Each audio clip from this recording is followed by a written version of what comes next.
The anime begins with the protagonist reflecting on the meaning of seeing. He was born without the ability to see, and his family has already accepted this reality. Even so, everyone asks him to keep trying and to be proud of himself, because they believe he has the eyes of a hero. Still, the boy continues to question himself, trying to understand why he cannot see like others do. Shortly afterward, Kunon is called by his teacher to begin his lessons. He is taken to the classroom by one of the mansion's maids. Kunon finds sword training somewhat complicated, but the maid comments that with magic he can accomplish impressive things. The boy starts thinking about how far he could go without someone's help, knowing that he cannot move around on his own or perform tasks without support. After some time, Kunon finally arrives at the room where his master is, the one responsible for teaching him how to use magic. During the lesson, the teacher asks what he is already capable of doing. Soon after, using his wand,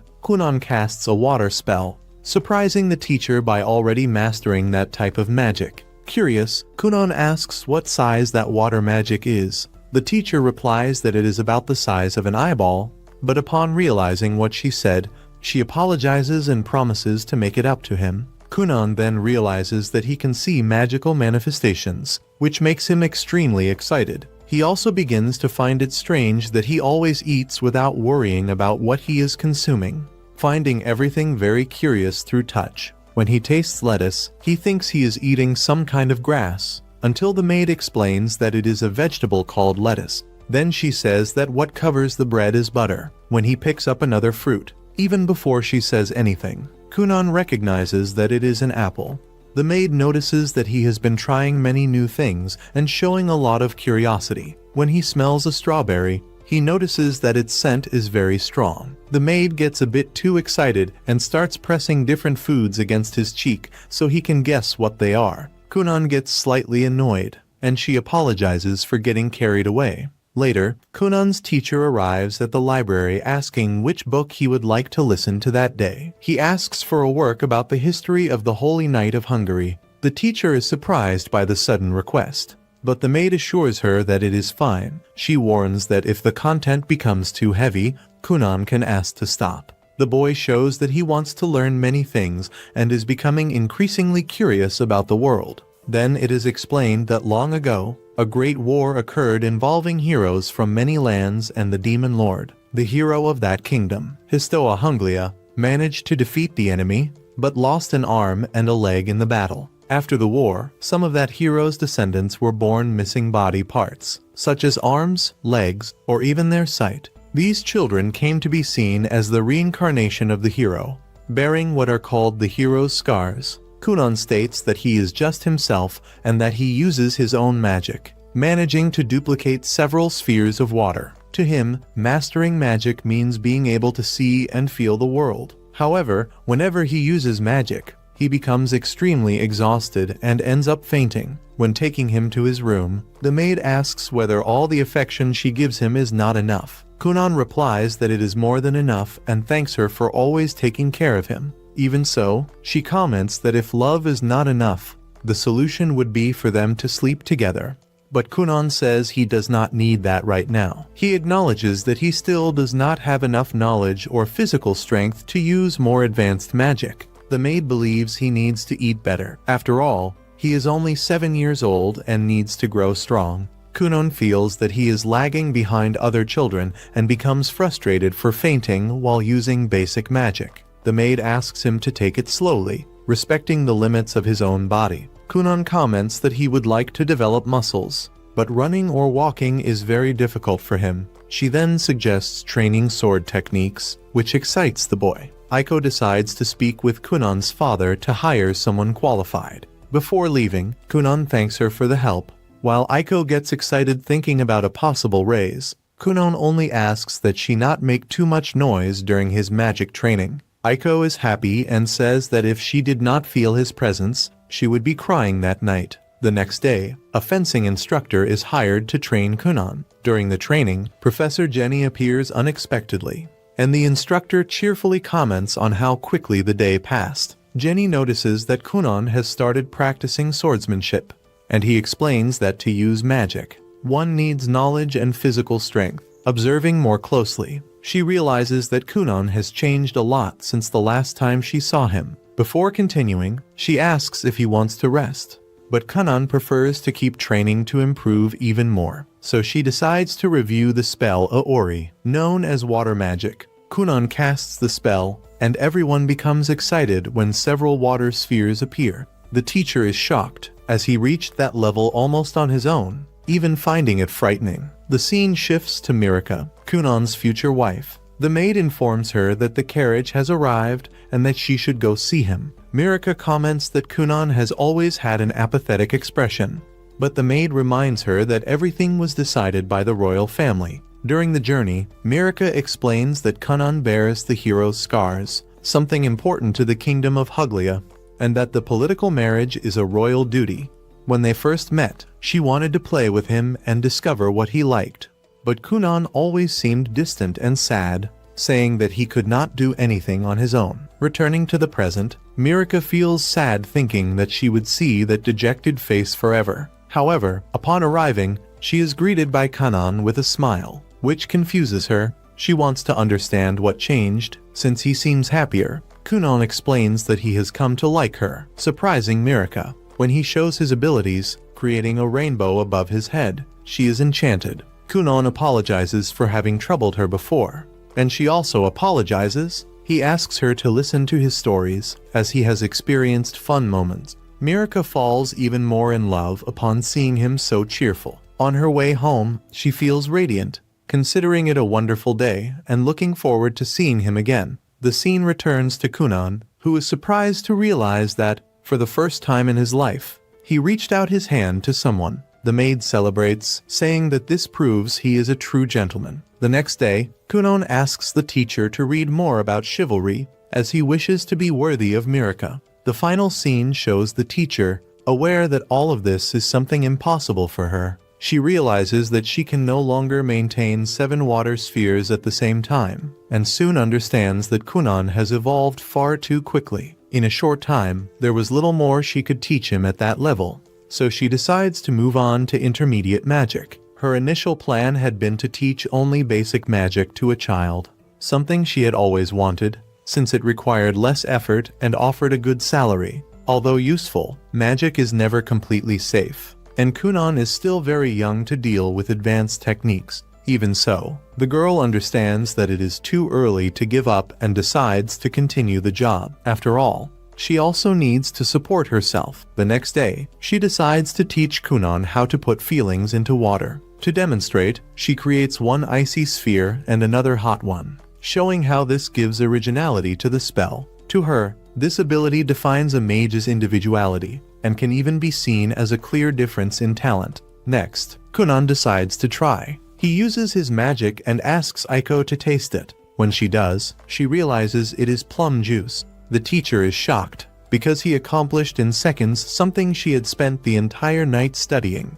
She asks if it was difficult, and Kunon replies that it was not. At nightfall, he decides to test it with 2 apples, trying to better understand aroma. However, he encounters difficulties, since he cannot see colors. Without understanding them, he cannot cause magical changes or create eyes. Even so, he decides to continue, because he wants to see everything that exists in the world. At dawn, Kunon goes downstairs for breakfast and realizes that he can see colors using magic. Aiko is surprised, but he believes he still cannot see properly. The girl becomes irritated, so Kunon explains better. He sees colors through magic. He picks up a green apple and says it is red. Aiko realizes that, to him, colors are different, and that he still does not know their names. Kunon agrees, saying it is the first time he has ever seen these tones. Aiko then explains that the apple is light green. Kunon becomes even more confused, realizing that feeling something may be even harder to learn. Aiko asks how many apples are on the plate,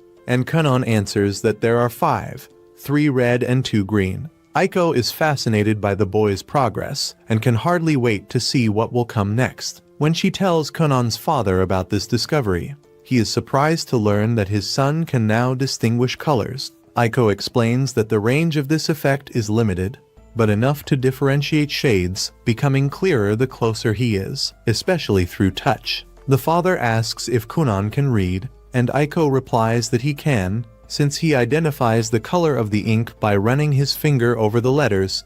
He still needs to learn reading itself, but he is already enchanted by books and illustrated guides. The man asks whether the boy would not like to return to the main house, as he did not want people to worry about him. Aiko thinks it is better not to, because Kunon is discovering many new things, and that could interfere with his goals. The next day, Kunon manages to create a red water sphere, but his family suddenly appears, and he drops the sphere on the ground. The liquid covers him in red, and his mother faints upon seeing the scene. The teacher observes everything and realizes that Kunon possesses an absurd amount of magic. She does not know how far he can go, but she believes he may reach the greatest title in the magical world, the Blue Mage. The scene shifts to the father talking with Kunon's brother, considering taking him to a noble school. He explains that Kunon has rarely left the mansion since birth and may be frightened by the world and unfamiliar people. Therefore, he asks the older son to take care of his brother.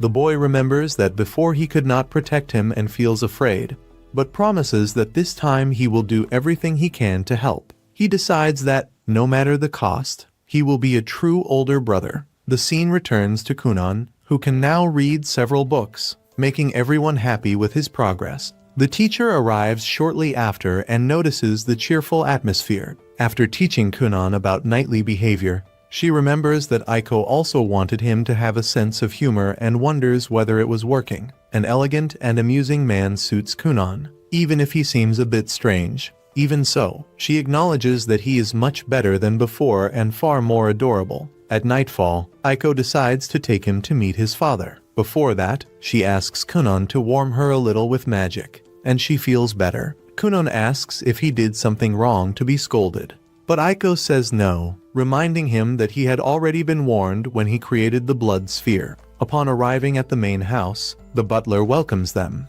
and soon Kunon's brother appears to greet them. As they head to their father's room, the brother asks if Kunon needs help, but he replies that he does not, since he can feel everything around him. The brother becomes excited upon realizing how strong Kunon is becoming thanks to magic. In the presence of their parents, the father decides to speak seriously. He asks whether Kunon still does not wish to attend school. Kunon replies that he does not, because he thinks he would bother people and prefers to prioritize other things at the moment. The father says he wants his son to do what he thinks is best. Kunon asks if there will be any problem if he does not go. The father explains that all nobles are required to attend school, and that, technically, Kunon also belongs to an aristocratic school.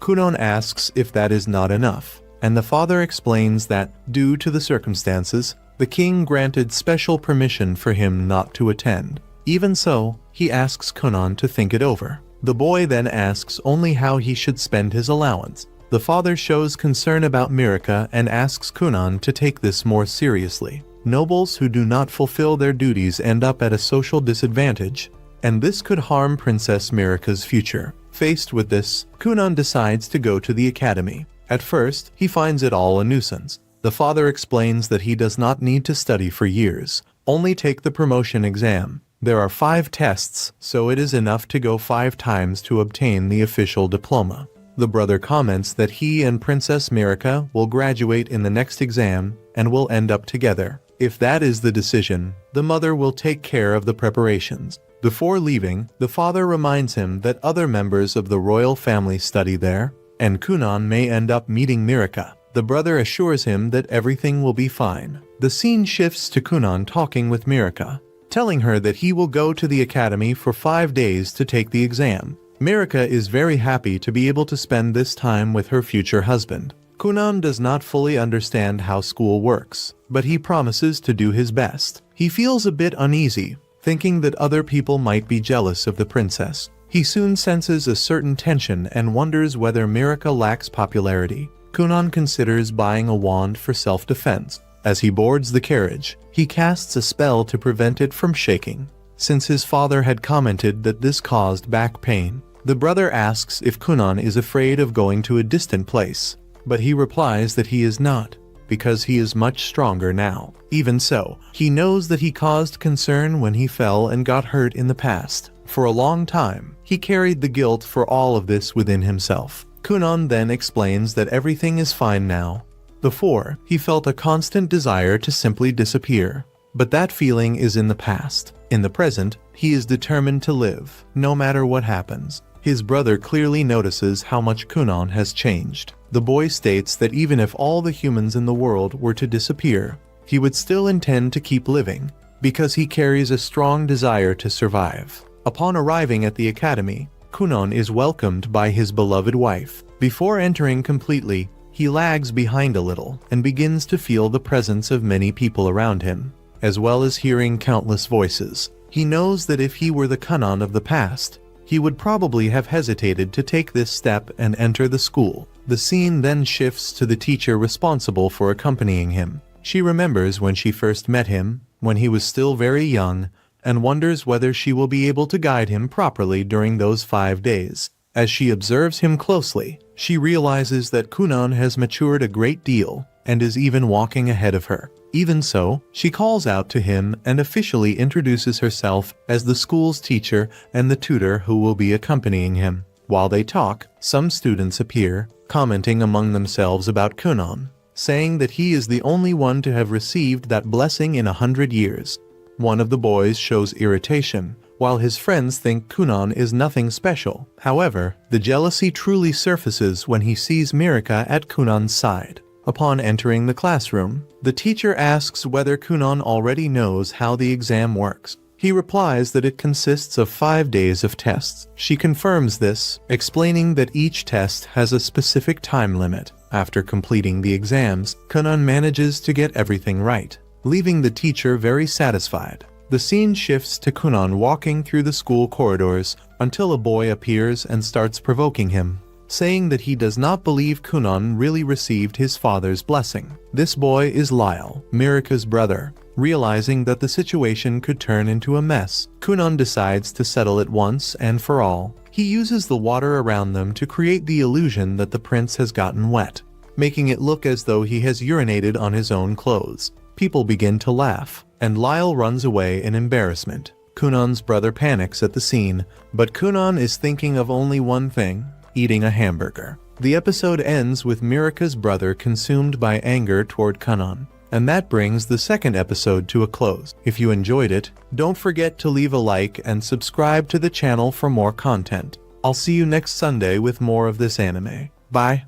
However, soon we see Lael walking through the corridors, consumed by fury, as if she were planning revenge. Later, Kunon asks Mirika about what happened in the dining hall and why Prince Lael placed himself in his path, clearly showing his violent nature. Mirika replies that he came only to pressure him, reminding him that her brother is the 6th prince, while she is only the 9th princess. Because of that, her position in the royal hierarchy is lower. However, her fiancé bears the scar of the hero, being a highly prestigious mage, which quickly elevated her status. Now that Kunon has shown his true worth, he will stand above high society.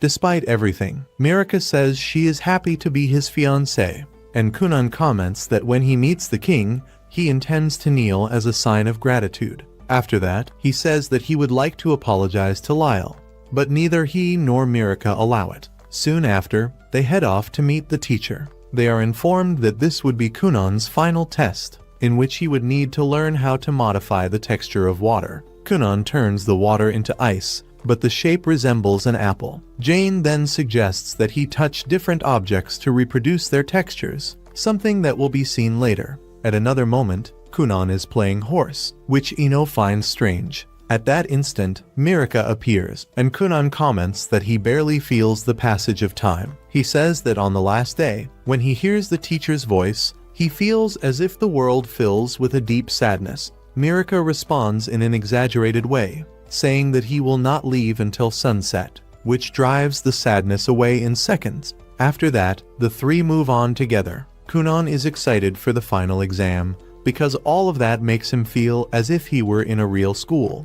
Although it is also sad to know that he will not continue there with his teacher. She says that she will be watching and wishes him good luck. It is clear that there is a great deal of trust between Kunon and the teacher, something built throughout the examinations. The teacher comments that she became an instructor to follow in the footsteps of a man she admired, with whom she studied at a school for nobles. However, that man did not pass the final exam, and she ended up alone. The other two do not fully understand how a teacher can share her life story with a student. Meanwhile, another student talks to Mirika, asking her to introduce him to Kunon. With all the posture of a knight, Kunon introduces himself as the fiancé of Princess Mirika Uglia and the younger brother of Ixia. This relieves him because he discovers that his sister and his fiancé had friends, since no one usually spoke to them. Mirika explains that if she seemed distant, it was only to spend more time with Kunon, asking her friends for a bit of understanding.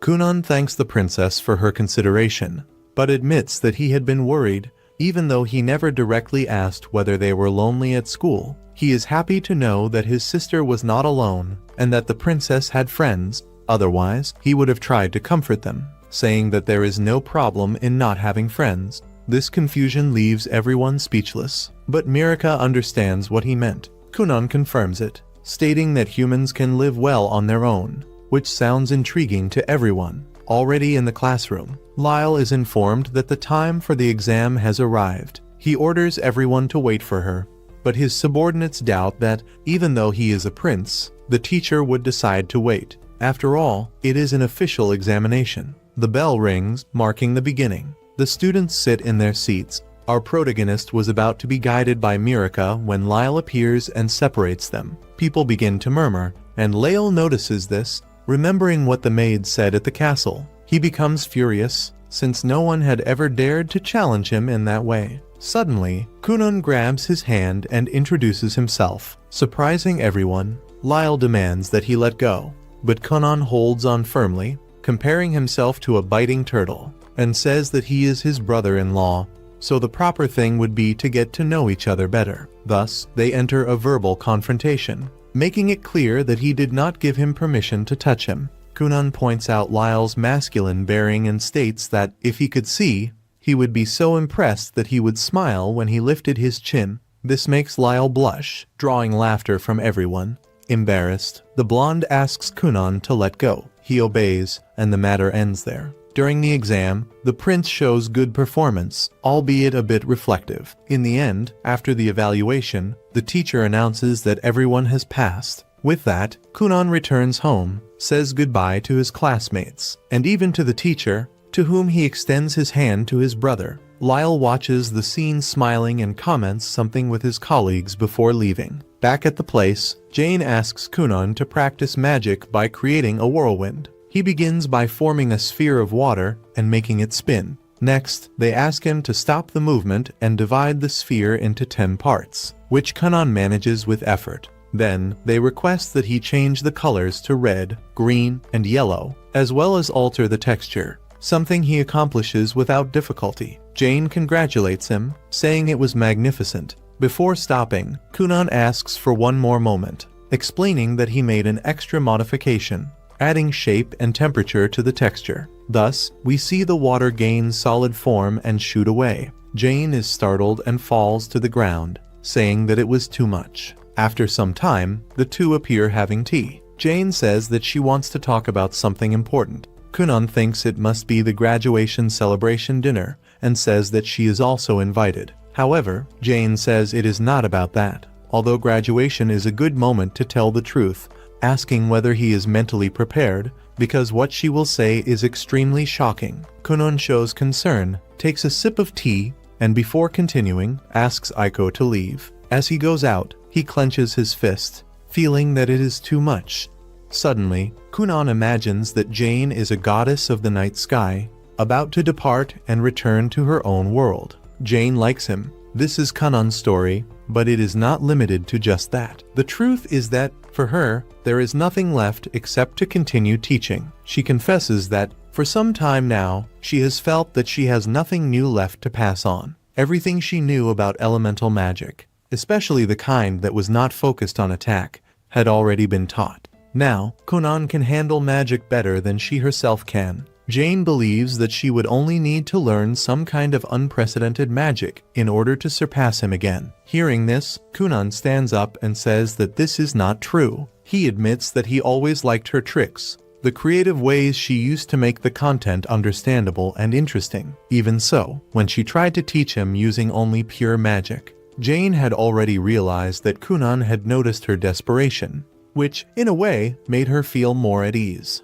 Kunon then says that his own magic expanded precisely thanks to her tricks. He remembers when they talked about Aori, comparing the sphere she had created, and how that opened his eyes. Jane gave Kunon a purpose in life, something that involved much more than simply casting spells. The tricks taught him about the depth of magic. Because of that, Jane asks whether he should not stop repeating these techniques. She comments that she made a great effort to invent something new, trying to deceive him, but nothing seemed to work. Kunon refuses to believe that she was really being deceptive. He asks whether she intends to leave because of the salary, saying that he can ask his father to pay more. However, Jane makes it clear that this is not it. She cannot stand receiving so much money when she feels that she no longer has anything to teach. Before, she managed to keep going, but now she can no longer continue in the same way. Standing in front of him, Jane says that Kunon should learn from a wizard better than her,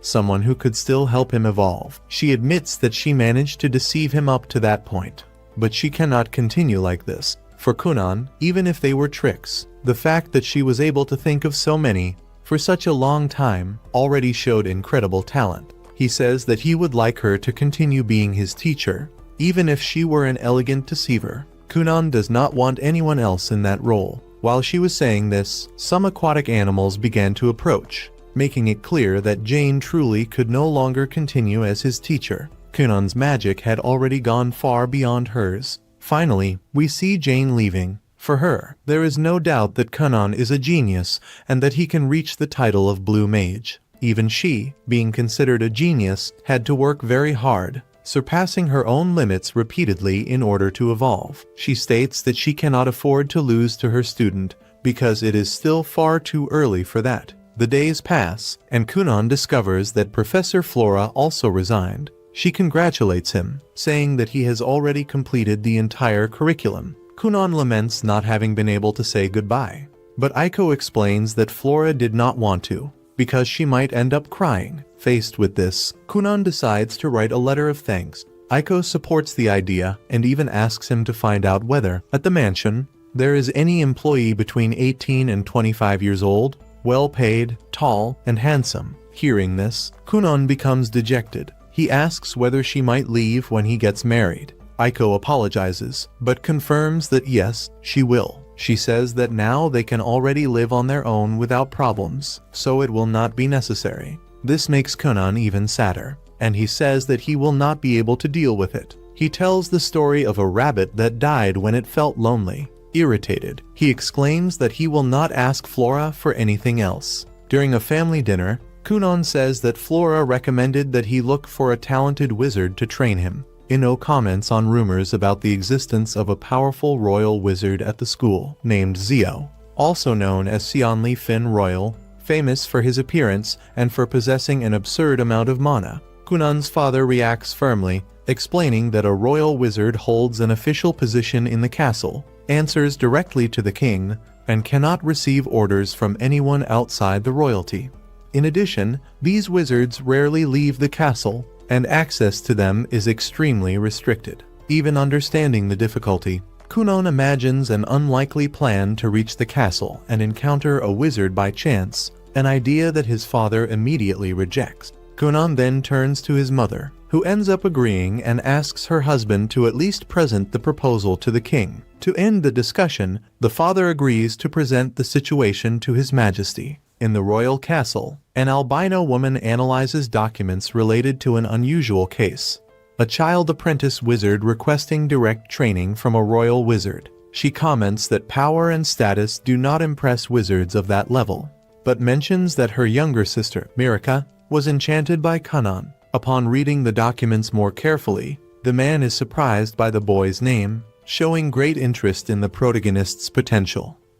Upon returning home, the protagonist had no idea how his life was about to change. His father did not imagine it either, since it had never crossed his mind that those people would arrange a meeting so quickly. In addition, he knew that the matter of a magic instructor would also come up. The boy, for his part, found that man's power simply impressive. However, his father explains that it was not exactly that. According to him, everything indicated that the court mage had taken a personal interest in Kunon. Curious, the father asks what kind of magic his son had learned recently. Kunon then demonstrates Ori magic, creating a cat with an incredibly detailed form. The father is visibly impressed by the level of control his son displays. Even so, Kunon comments that the creature's movement seemed a bit artificial, and that, in the future, he would like to be able to reproduce even the sound of meowing. Noticing how much his father likes animals, Kunon asks why they do not keep one at home.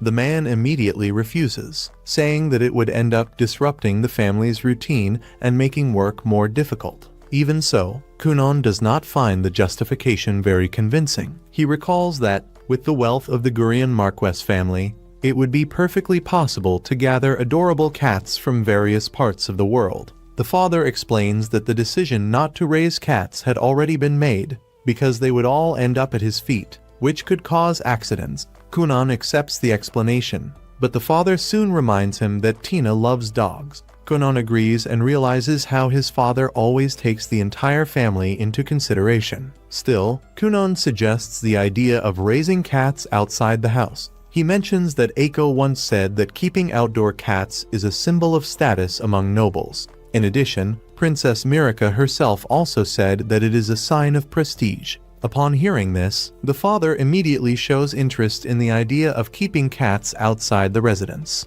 Shortly afterward, they finally arrive at the royal court. At that moment, we are introduced to Lesia. The father warmly thanks her for such a friendly reception, while Kunon also speaks up with his characteristic politeness. The man comments that he wishes Kunon were as charming when speaking as he is with a second princess, reminding him that Lesia is his sister-in-law. The young woman says that she has heard many compliments about Kunon from Mirica. Observing more closely, Lesia notices that Kunon is holding a cat, but soon discovers that it is made only of water. The father ends up quite disappointed upon realizing that it was not his new pet. Lesia then decides to take Kunon directly to the Black Tower Hall, while the father goes to greet the king. Before they separate, the father asks how Kunon intends to return. The boy replies that he can return on his own, since he still needs to visit the princess. The father insists on calling a carriage for him, but Kunon, being more clever, decides to go to a restaurant,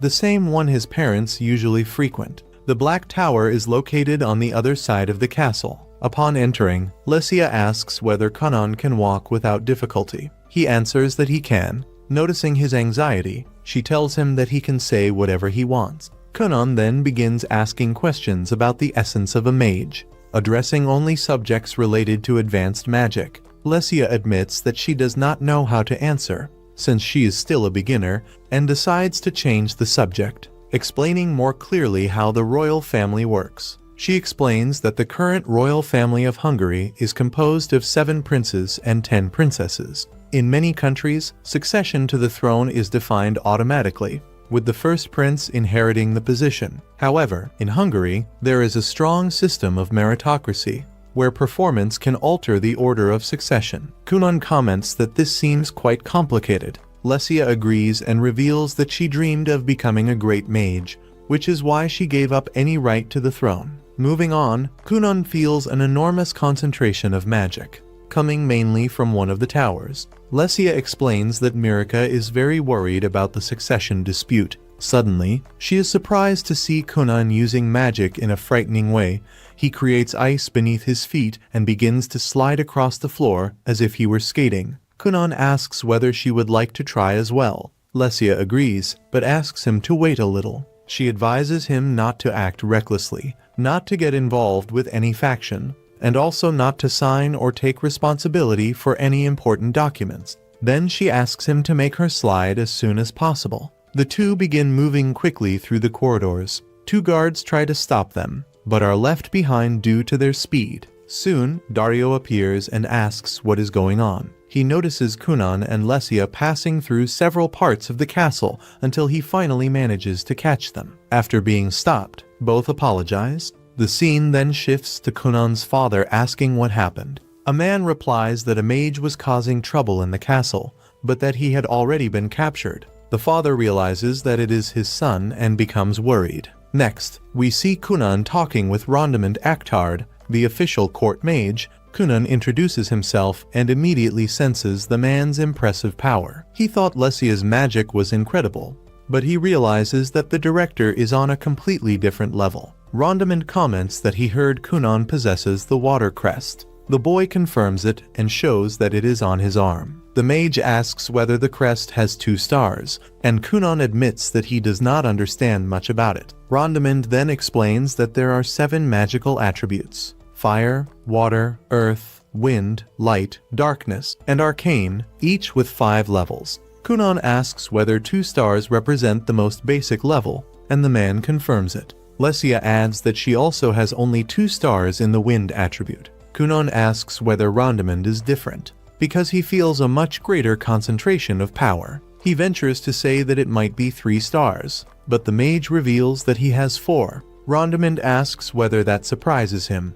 but Kunon says it does not, since this is the first time he has heard about crest levels. The director comments that, sooner or later, he will end up understanding. Kunon asks whether the level makes a big difference in the magic used. Rondamund replies that not so much, because what really matters is the total amount of magical power, and, above all, what the person learns from that point onward. He ends the subject by saying that now it is time to have some fun. They head outside, where several students are gathered. The director shows curiosity about Kunon's abilities. Lessia comments that she has already tested him and states that his power is frightening. The people around recognize Kunon as the boy with the hero's scar, and everyone comments that he even gave the Knight Dario a hard time. The curiosity about his magic grows even more. The director then asks a student to step forward and use his power. Upon seeing Ori magic in action, Kunon is impressed and asks whether it would be possible to steal it. He recalls that his teacher taught him that he can use spells that are already being manipulated by someone else.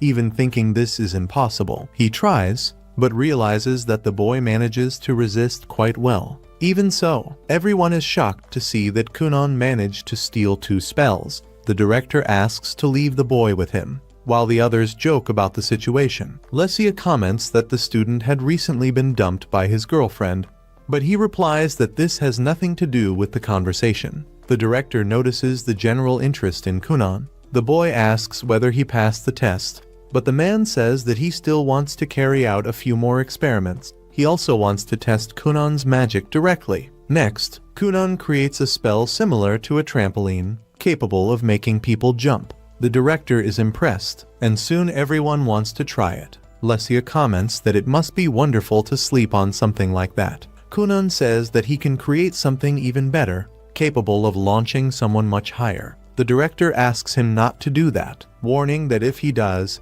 he will not allow Kunon to return home that day. Even so, he admits that he has not had fun in a long time. Kunon explains that he has an appointment that night with his fiancée. Lessia then asks whether he can create people with his magic.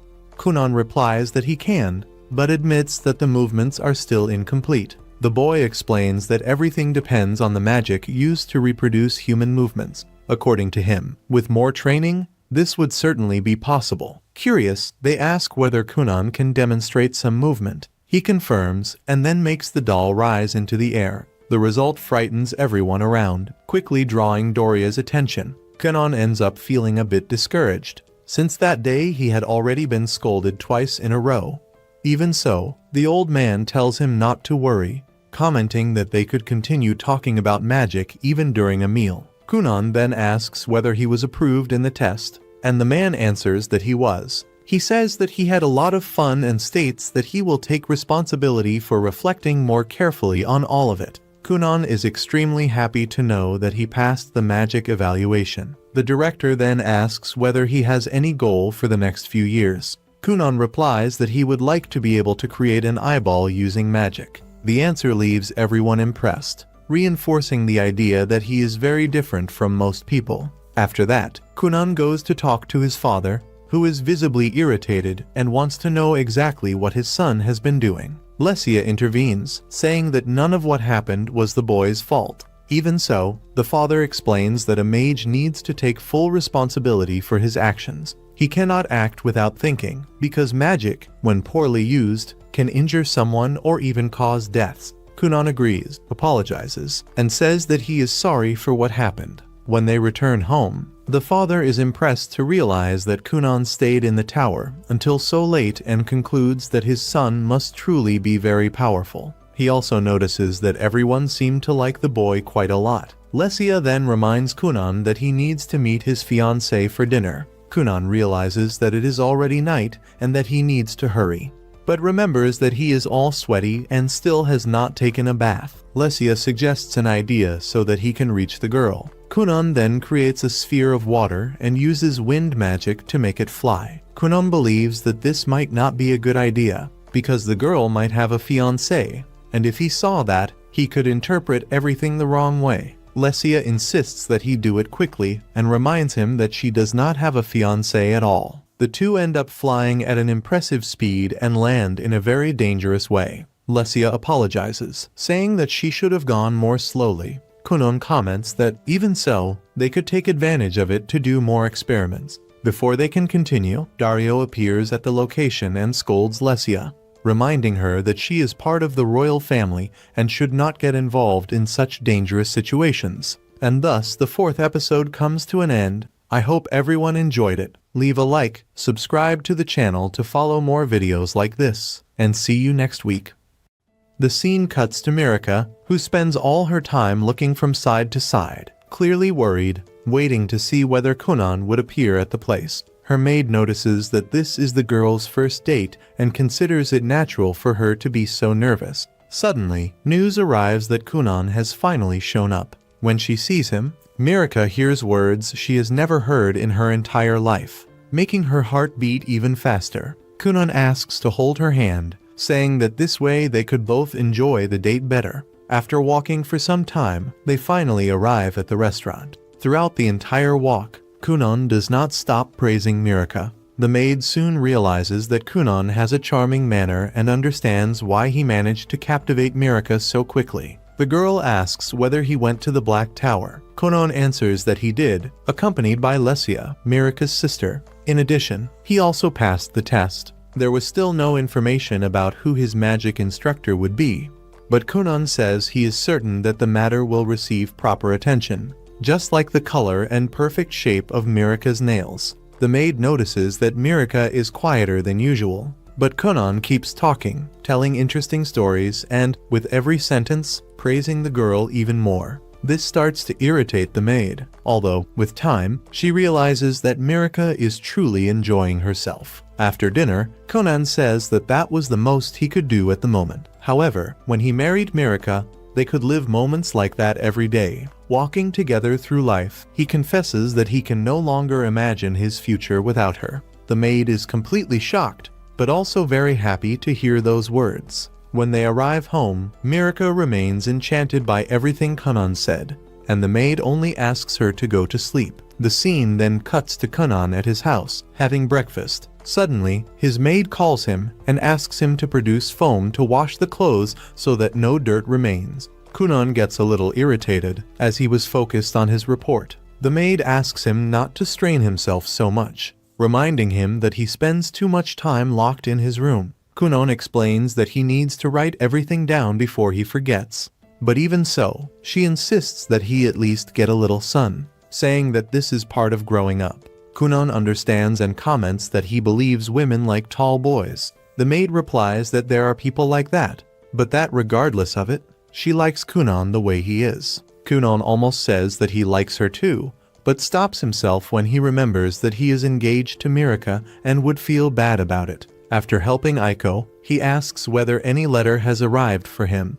She answers that not yet. Kunon imagines that his instructor has still not been decided. The scene changes to the school, and the boy goes to call Xion. Upon entering the room, he finds the young man passed out over several scattered sheets of paper. Xion merely murmurs for them not to disturb his precious sleep. The boy says that the manager is calling him, which makes him wake up immediately. Back at home, Kunon finally receives his letter and discovers that his instructor will be Xion. the same person his brother and sister had spoken about. Aiko also knows him and shows excitement, saying that there is no woman who does not know who he is. She comments that she needs a new maid uniform to receive him. Kunon asks whether she plans to dress up for another man, but Aiko asks him not to say such things and states that she needs to look even prettier for the meeting. The scene cuts to Mirika's house, where she is talking with Lesia. The two are confused because a court mage needs authorization from the royal family to go out. Lesia does not understand why they chose that man specifically, since she would like to teach Kunon herself. Suddenly, the sisters Avril and Ledalia appear and start teasing Mirika, saying that her fiancé has an impressive recommendation. Unlike her, Lesia defends her sister, stating that Kunon is a great mage and that it is none of their business. She tells them to get out of their way, and the girls eventually leave, still provoking them, while Lesia tells them not to get so full of themselves. Soon after, the scene shows Xion's arrival at Kunon's house. He praises Mirika the entire time and asks whether she changed her perfume, but she replies that she does not use perfume in the morning, because they say it is not good. Xion realizes that Kunon will be his apprentice, but does not understand what people see as so special about that boy. When Xion steps down from the carriage, Aiko is enchanted. Kunon, on the other hand, feels the man's magical power from a distance and realizes that he is the strongest he has ever encountered. Mirika asks why Kunon is so quiet, and he decides that Xion will be his example and mentor. They introduce themselves, and Xion immediately says that he hates brats like Kunon. In addition, he states that he has not officially accepted being his instructor yet, and that he only came there because he was forced to. At that moment, Dario appears, and Kunon apologizes for what he did 3 days earlier. Mirika asks how they know each other, and Kunon replies that it is a long story. Kunon realizes that Xion is a beautiful and powerful mage, but since he cannot see him, he does not know whether he is someone admirable or not. Xion asks whether Kunon is mocking him, but Kunon answers that he is not. Xion thinks Kunon is nothing more than a strange child. As they sit down, Kunon and Mirika chat cheerfully about dating, until Xion asks them to stop flirting right in front of him. Then he asks what Kunon knows about magic. Kunon explains that magic is released through magic circles drawn with magical power, which can be divided and reconstructed like a set. Xion asks up to what level Kunon can use. Kunon replies that he can reach level 31. Xion is impressed and says that he can reach up to level 50, but wants to know how Kunon managed to break the level 20 barrier. Kunon explains that he overlaps the crest. Xion is even more surprised when he realizes that Kunon does all of this on his own, even though he has used some tricks as assistance. Xion remembers that Lesia also wanted to be Kunon's instructor and comments about it. Lesia explains that when Kunon appeared on that occasion, Xion did not even show up because of laziness. Xion clarifies that it was not by his own will, but because he was forced by the academy director. Returning to the present, Xion finally understands why so many people want to be Kunon's instructor. He acknowledges that the boy is extremely talented. He then stands up and asks Kunon to show everything he can do. Before that, Kunon asks how to reach the 50 levels. Xion replies that he will not teach that now, as it would be a waste of time. If Kunon proves his worth, he can ask for it directly. Xion states that, in order to teach him, he expects to be constantly flattered. Mirika believes that her beloved would never do something like that. But, to everyone's surprise, Kunon begins to praise Xion far more than necessary, leaving everyone embarrassed. Annoyed, Xion asks him to stop calling him master, stating that he has not yet acknowledged his talent, and explains that his own crest is that of Earth, with 3 levels. Kunon is informed that he must use his magic to destroy the stone wall that was created in front of him. If he fails, that will be the last time they meet. In addition, they demand that he better demonstrate water magic. Since everyone comments on how highly praised it is, when he creates a bubble for Xion to sit on, the man is surprised by how comfortable and soft it is. Shortly after, he ends up falling asleep, leaving everyone around impressed by how natural the situation is. Meanwhile, Kunon remains completely focused, gathering energy to try to break the barrier before him. When he touches the surface, he feels how resistant and compact it is. That magical power sustains both the durability and the firmness of the structure. That magic is based on a crest. The crest, in turn, is a magic circle. The caster has the ability to reorganize this circle, generating different magical effects. These circles being the foundation of all existing magic. The whole arises from the division and reconstruction of the original magic circle, representing the number linked to the essence of the spell. This value indicates the level of originality achieved. Observing carefully, Kunon realizes that the stone wall before him surpasses 50 levels of magic. Faced with this, Kunon decides to talk to Mirka. Since Xion continues sleeping, only after about 2 hours does he awaken. Xion questions why the wall has not yet been destroyed and whether Kunon has given up. Kunon answers that he did not give up. He was just waiting for him to wake up. Facing the barrier once again, Kunon decides to use the same magic he usually employs to wash clothes. Xion asks why he chose that particular magic, and Kunon replies that he considered it simpler to use.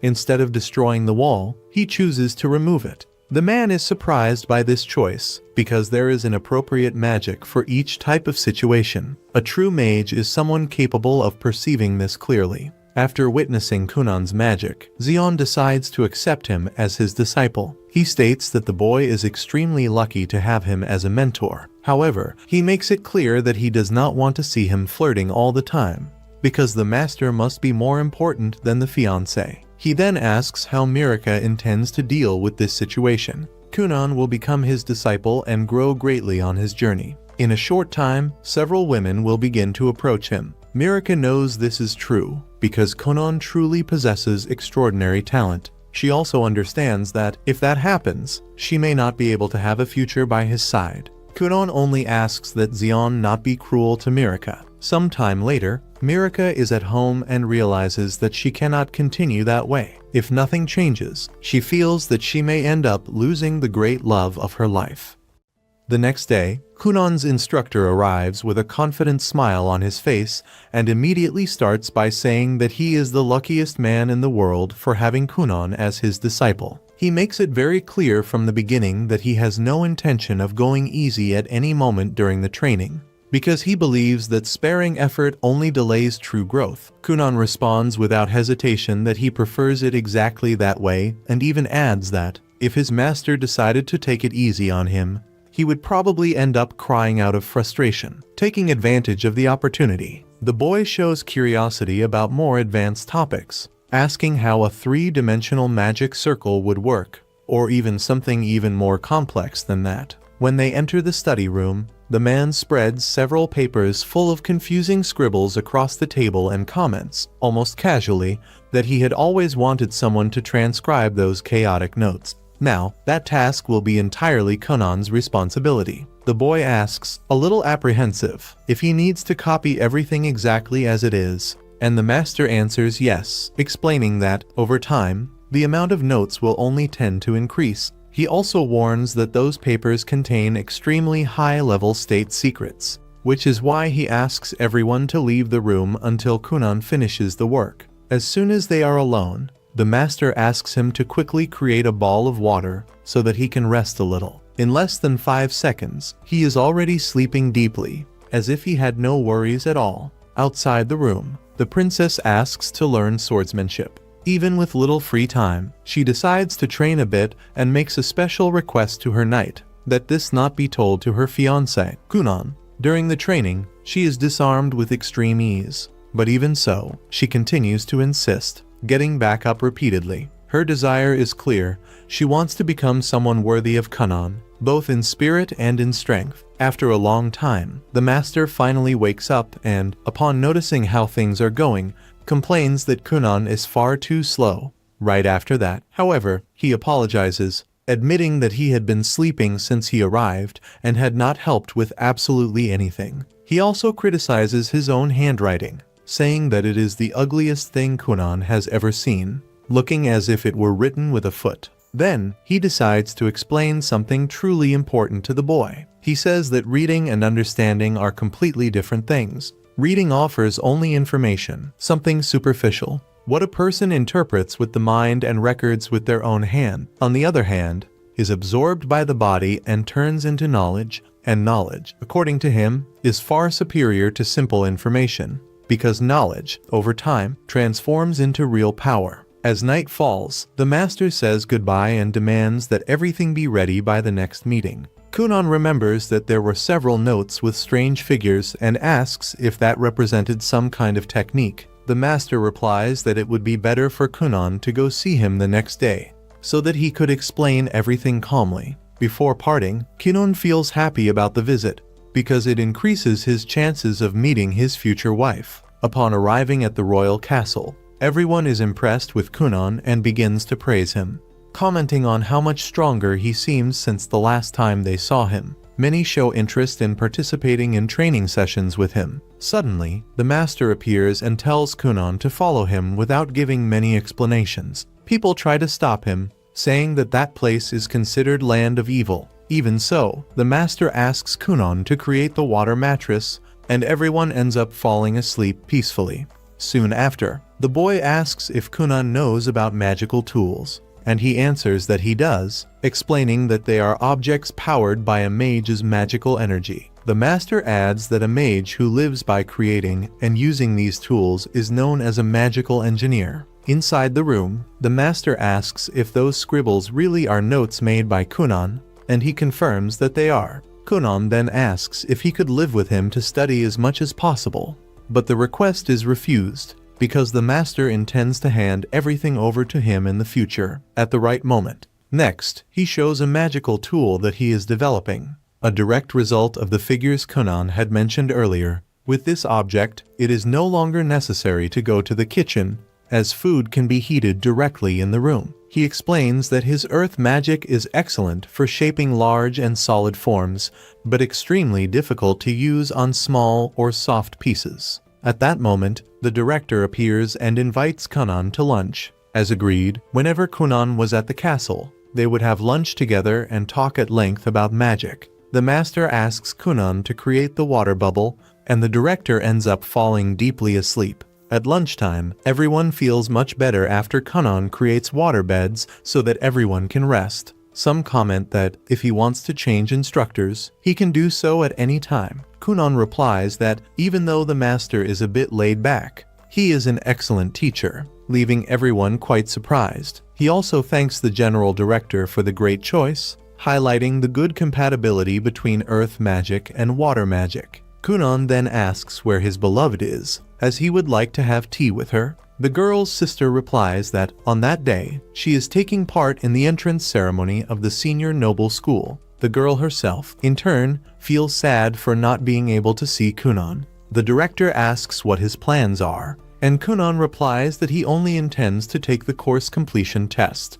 Taking advantage of the topic, the director talks about the magic school, attended by talented mages from all over the world, the place where all the court mages were trained. The master explains that entry is only allowed from the age of 12. There is still time, but Kunon keeps this information in his mind, knowing that it is a school with mages from all over the world. 2 years pass, and Kunon evolves drastically in magic, managing to block his master's attacks with extreme ease. The master is genuinely satisfied with the boy's progress. After countless training sessions, Mirika notices that the tools they created are able to keep objects warm with great efficiency. Upon entering Kunon's room, she sees that they have already created 7 pieces of equipment, 5 new articles about magic, and even a complete manual of magical experiments. A new tool is still under development, but the master prefers to finish it alone. Kunon remembers that the box that attracted insects excessively was a project they made together. The master does not say it openly, but he would like Kunon to go to the magic school. However, Kunon does not want to go. He believes that he already learns everything he needs from his master. He prefers to continue studying by his side, even if that means being exploited at work. The master explains that he has already completed all the translations and magical tool projects he needed. Kunon asks if he is being abandoned, but the man replies that this is not the case. He simply will not accompany him in magic anymore, since his affinity is with earth, while Kunon excels in water. Perhaps, at the water magic school, he will find an even more impressive master. The world is much larger than Huglia, and this idea begins to take root in Kunon's mind. The master comments that he might be lucky enough to meet a water mage with 3 or even 4 stars. His beloved asks him to go as soon as possible and become a great mage, promising that she will wait while striving to become a woman worthy of him. Faced with this, Kunon decides to accept and asks where the school is located. Upon hearing the answer, he becomes irritated when he discovers that the place is extremely far away. Kunon asks what he can take with him, and the master replies that only his eye. Soon after, he runs off, remembering the most important thing.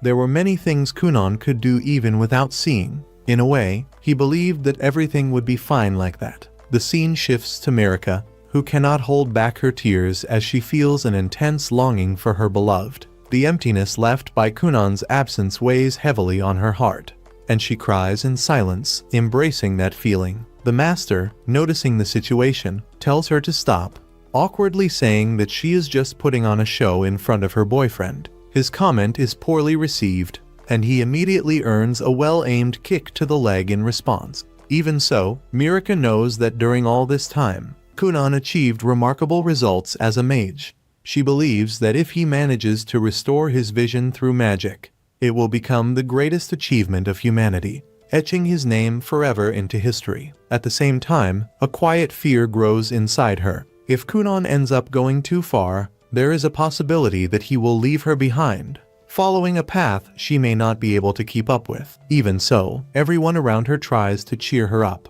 offering words of comfort and encouragement. Even as they do so, they know that the master has been extremely demanding with Kunon from the very beginning. The master himself explains that the boy is absurdly talented, someone who appears only once in many generations. However, creating eyeballs through magic is incredibly difficult, to the point that he has never heard of anyone who managed to accomplish such a feat. From that moment on, everything would depend solely on Kunon. Even so, the master is certain that sooner or later, the boy will achieve this goal. After all, Kunon is his most beloved disciple, and the one he is most proud of. The scene then shifts to our protagonist, who decides to test many different types of magic, trying to advance his experiment at any cost. He alternates methods, combines elements, and redoes calculations countless times. However, nothing seems to work as expected, and he achieves no results at all. Faced with this accumulated frustration,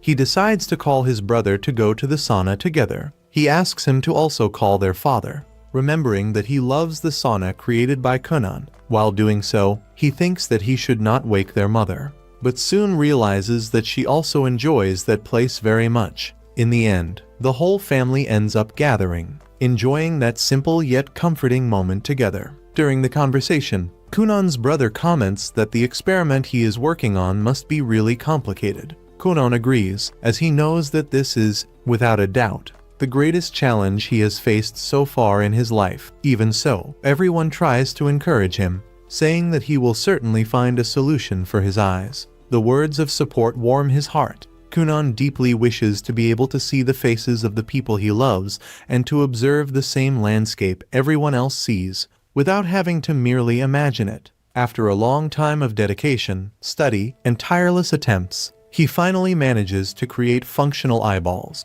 The moment he realizes that he can see everything around him, the colors, the shapes, and the faces, he is completely overwhelmed by emotion. His eyes fill with tears, and he begins to cry with joy, unable to contain the feeling. However, just when he least expects it, something strange silently appears behind him, interrupting the moment and ending the episode in a sudden and mysterious way. If you enjoyed it, leave a like and subscribe to the channel to follow more content. See you next week. Bye.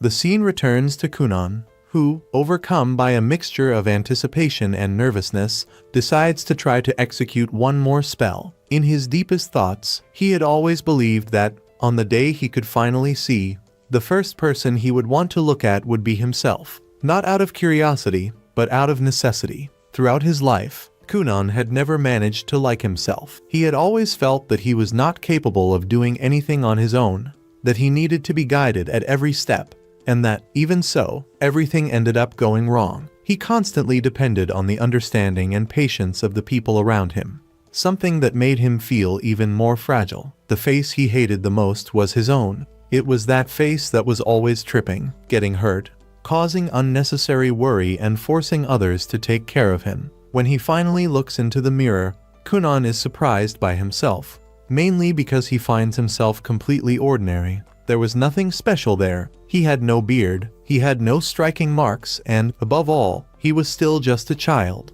Observing that face he had always hated without ever truly knowing it, he imagined that he would come to hate it even more now that he could see it. Perhaps he would feel disgust, or, who knows, there might be a chance to feel something different, maybe even happiness. In the end, Kunon realizes that it was simply Kunon. Nothing more, nothing less. As he watched himself, he could not stop wondering if one day he would be able to truly love himself. Suddenly, when looking over his shoulder, Kunon feels a shiver and wonders what that creature behind him might be. His heart races for a moment. He did not believe it was Aiko, because the presence appears unexpectedly right at the boy's back. To his surprise, the familiar voice can be heard, asking if it had been called. When he tries to touch the creature that seemed to be stuck to him, Kunon realizes that he cannot touch absolutely anything, as if it were only a formless shadow. In the next instant, it appears right in front of him, and Kunon is overcome by intense happiness upon realizing that he can now clearly see the people around him. More than that, he realizes that he can see Aiko,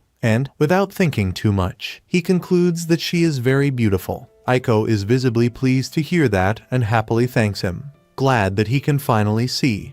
Excited by the novelty, she decides to tell everyone that Kunon has regained his sight and decides to prepare a special dinner to celebrate such an important achievement. Kunon, still observing every detail, asks if she has a horn on her head. Aiko replies that she does not, but comments, in a playful tone, that maybe it appears when she gets irritated. Kunon laughs and says that he feels very happy to be able to see her beautiful face and also the horn, which he considers curious and even attractive. When he goes outside the house, Kunon begins to see the world in a strangely somber way.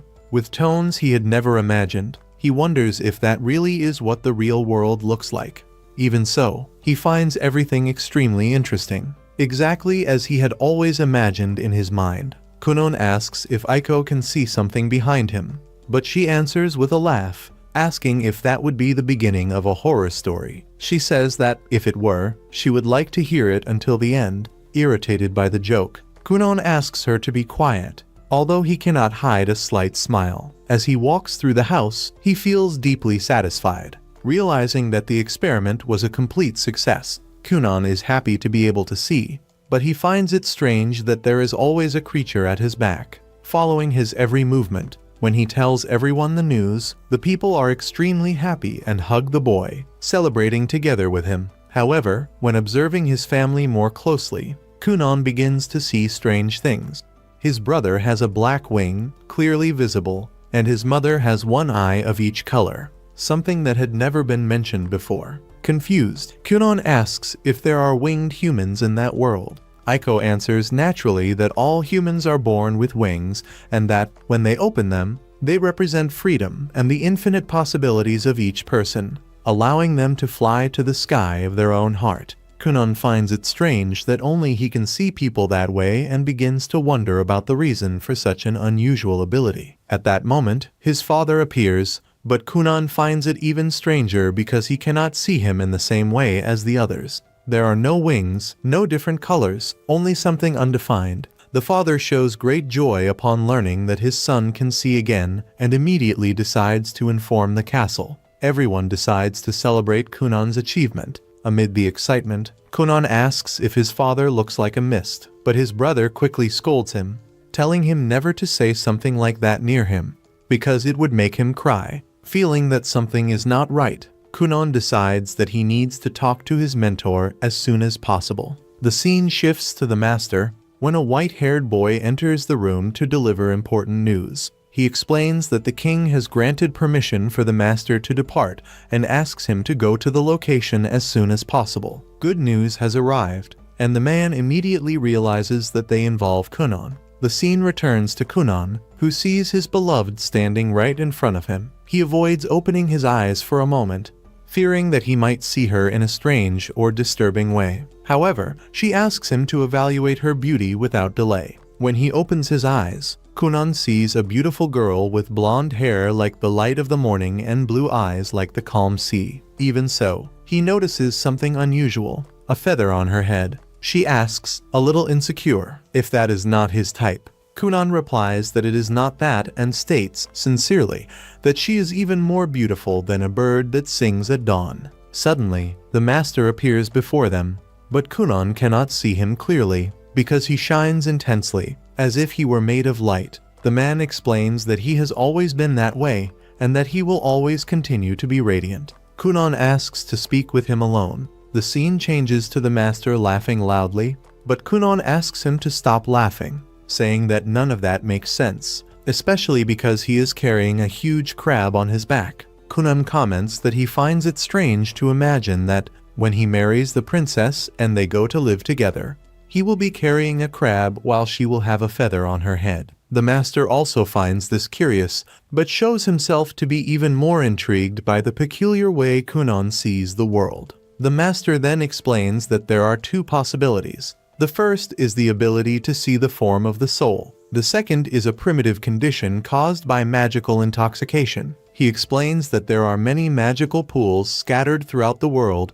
and that he has already been in some of them, feeling as if he were drunk. In that state, while his consciousness weakened, he managed to see something that had no material form. Even so, he cannot say which of the options is the correct one. Kunon asks whether his creation can be considered a failure, but the master replies that this is impossible, since it is the masterpiece of his disciple. He states that there is no right way to see the world and that each creature perceives reality in a different way. Perhaps what Kunon is seeing has a deep meaning. If that is too heavy, he can keep it to himself. Otherwise, he should continue observing until they understand it better. The master asks Kunon to keep all of this a secret. Kunon agrees and feels relieved after talking with his mentor. The scene cuts to Mirika, who shows impatience with Kunon's delay. Aiko asks her to be calm, explaining that he must be full of doubts after starting to see. Mirika agrees and asks what kind of gift she should give him.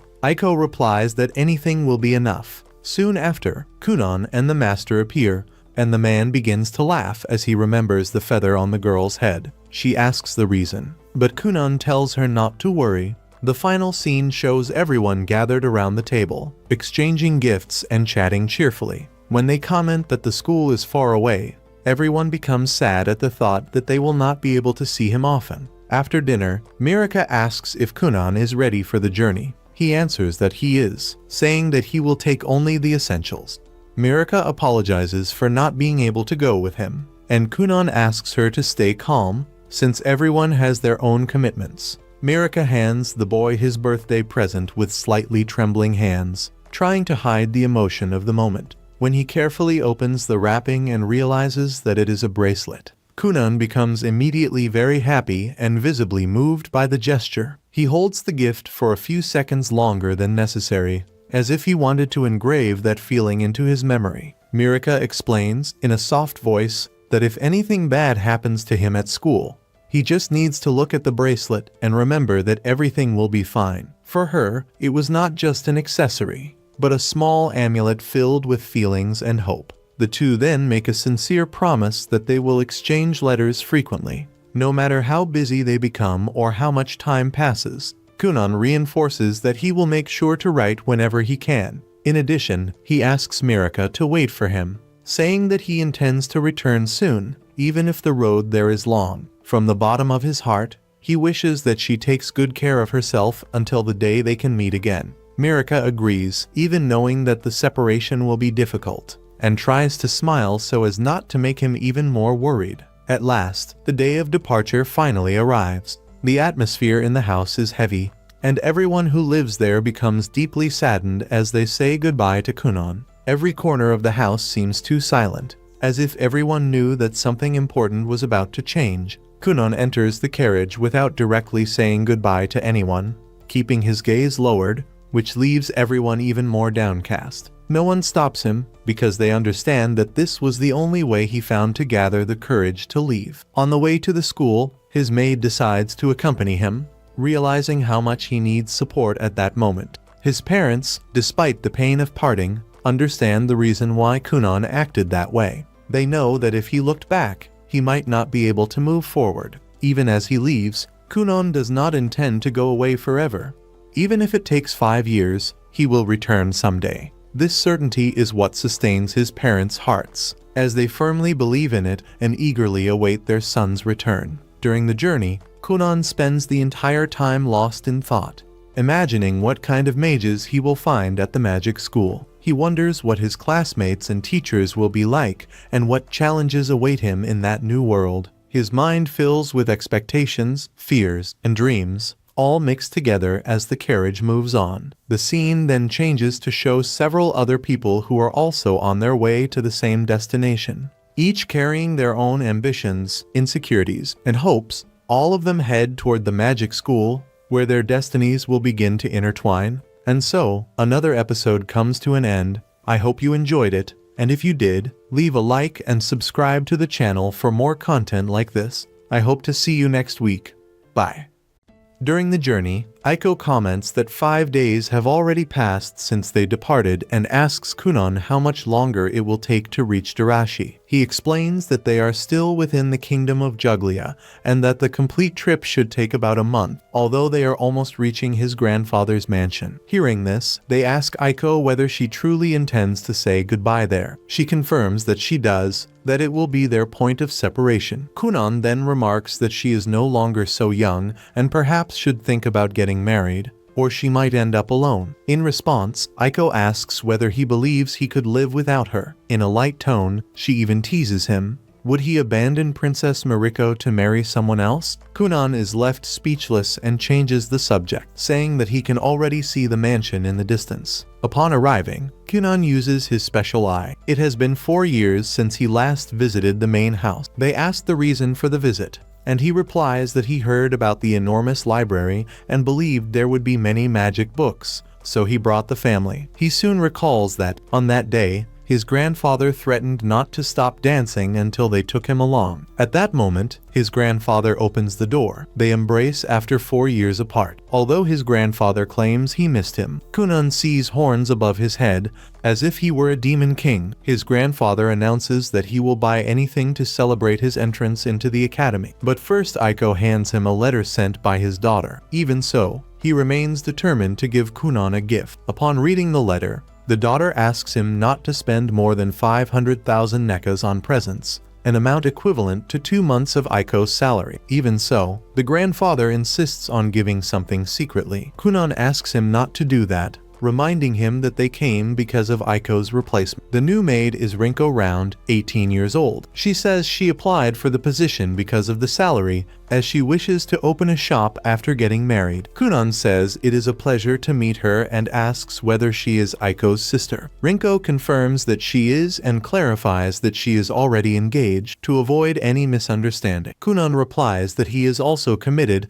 and that he loves his fiancée as much as he loves food. Rinko promises to do her best, which leaves Kunon relieved since he will be able to continue making jokes without causing discomfort, stating that she resembles Aiko, except for the imaginary horn. While cooking, Rinko admits that she was nervous about serving Kunon, but realized that he is easy to get along with. Aiko explains that when Kunon trains magic, he tends to forget to eat, so it is important to bring him something while he studies. That way, Rinko will be able to know him better, and they will get along well. Aiko recalls the day she was assigned to serve him. Kunon's father comments that he has heard a lot about Rinko, which makes her think she might be famous and will find a husband soon. However, it is precisely her firm personality that makes the father want her to remain by Kunon's side. Aiko remembers how she met Kunon. He was serious and quiet, but gradually gained confidence. Thinking about this, she asks Rinko not to put strange ideas into his head,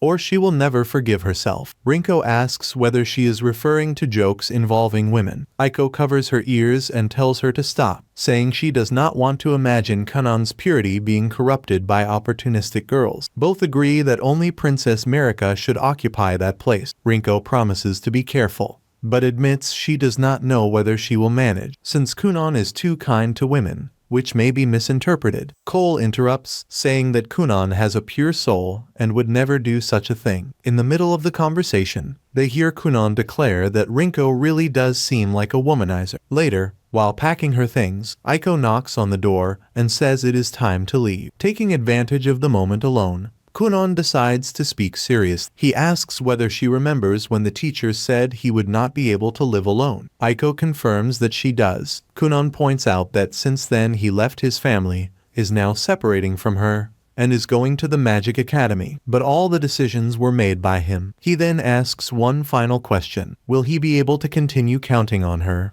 even if they remain separated for years? Aiko responds sincerely that even if she gets married and has children, she will continue working to support the families and will always stand by him. The conversation ends with an embrace. Kunon rides in the carriage beside Rinko. His grandfather asks him to stay a little longer, but he ignores it and orders them to depart. Rinko asks whether he is certain. Kunon says yes, because if he remained there, he would hesitate. He takes the opportunity to ask whether it is not a problem for her fiancé to wait several years. Rinko replies that it is not, since the goal is to save money so they can open the business together. Curious, Kunon asks what kind of shop they intend to open. She says she once thought about something like making people disappear, but decided on food instead, since the only difference is that people disappear because they are eaten. Thus begins a new phase in the protagonist's life, leaving the past behind and heading toward new encounters. Upon arriving in the city, they walk around impressed by the number of magic shops. A book in a shop window catches Kunon's attention. When they enter, they discover that all the items there are magic books. Although the mansion had many volumes, few were magical, and he could barely read them. The problem is that the book costs 5 million. Rinko is shocked, but understands that they are unique pieces. The owner appears and asks whether Kunon is a mage. When he confirms, she asks him to demonstrate his magic. Kunon creates a small water cat and asks whether she is also a sorceress. The owner replies that she is not, but she loves magic and encourages him to strive hard in Daishik,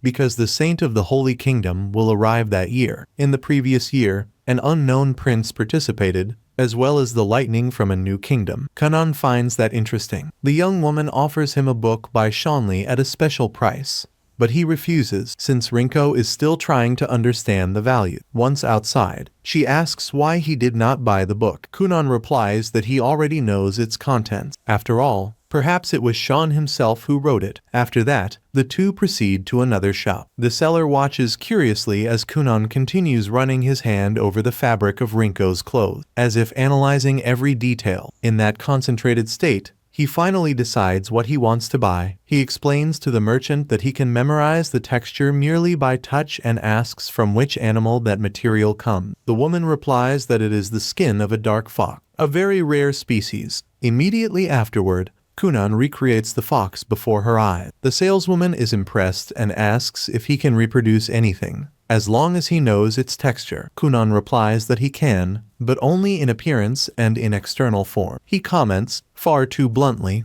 that theoretically he could even create women. Before he continues speaking, Rinko covers his ears and pulls him out of the shop. As soon as they leave, a group of 3 people enters the establishment. The first is the saint, who came because he heard rumors about the dark Zoro scarf. However, they notice the fox that Kunon left behind. The saint realizes it is magic, and that the creation dissolves at the touch. This excites the saleswoman, who asks that no one touch it. His companions joke, saying that, judging by the way it dissipated, little mana was involved, and that it is a spell the saint does not know. After a long journey, Rinko and Kunon finally arrive in Durashik, the city where the Academy of Magic is located. Not wanting to waste time, Kunon decides to go straight to reserve a room in the student dormitory so he can live with Rinko. However, when speaking with a receptionist, he discovers that there are no vacancies, since the registration period ended quite some time ago. Kunon is surprised, as he does not remember his teacher mentioning this. At that moment, we see Randy Montand working in his office